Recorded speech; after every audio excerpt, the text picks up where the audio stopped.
Shalom, selamat pagi Bapak, Ibu, dan Saudara yang dikasihi Tuhan kita Yesus Kristus.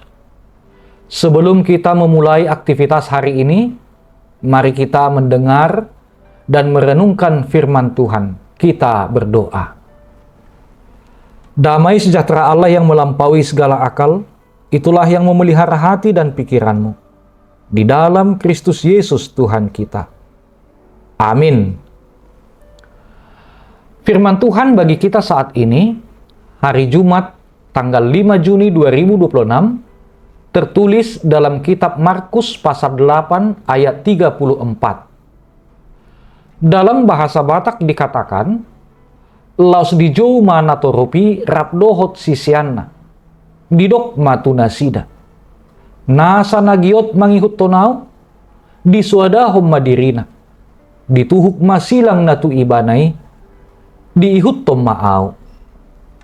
Dalam bahasa Indonesia dikatakan, lalu Yesus memanggil orang banyak dan murid-muridnya dan berkata kepada mereka, setiap orang yang mau mengikut aku, ia harus menyangkal dirinya, memikul salibnya, dan mengikut aku.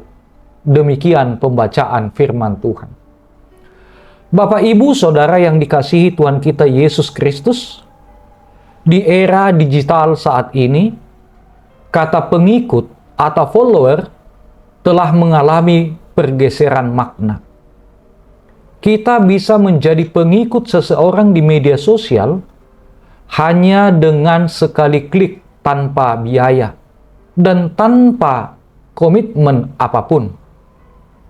Namun, ribuan tahun yang lalu, Yesus Kristus memberikan standar yang sangat berbeda tentang arti menjadi seorang pengikut sejati.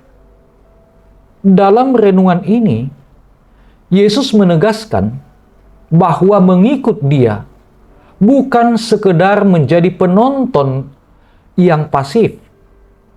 Ada harga radikal yang harus dibayar. Menyangkal diri dan memikul salib. Mari kita renungkan bersama. Apakah kita sudah menjadi murid sejati atau hanya sebatas penonton seperti di media sosial? Mengikut Yesus dimulai dari panggilan. Kata memanggil dalam nats ini mengindikasikan sesuatu yang serius yang perlu diperhatikan murid-muridnya dan orang banyak. Ini adalah sebuah panggilan terbuka yang tidak menguntungkan, karena orang yang dipanggil akan menempuh jalan penderitaan.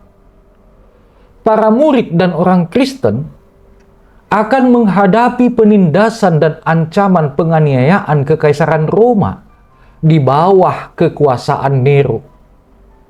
Salib sebagai bentuk hukuman akan diberikan kepada orang Kristen yang dianggap melawan penguasa. Disalibkan, itu berarti menerima kematian dengan cara yang menyedihkan. Sesungguhnya, saat ini Yesus sedang memanggil kita untuk mengikut Dia. Namun, di dalam panggilan untuk mengikut Dia, harus memenuhi syarat, yakni yang pertama, menyangkal diri. Menyangkal diri adalah melupakan dan meninggalkan kepentingan sendiri atau ego dengan ketulusan dan penyerahan diri total kepada Tuhan. Penyangkalan diri berarti sikap yang diwujudkan dalam sebuah tekad, keinginan, komitmen, keberanian, dan integritas. Yang kedua, memikul salib. Bahagian dari mengikut Yesus adalah siap menghadapi salib kehidupan, yakni segala situasi yang terjadi karena iman kepada Kristus.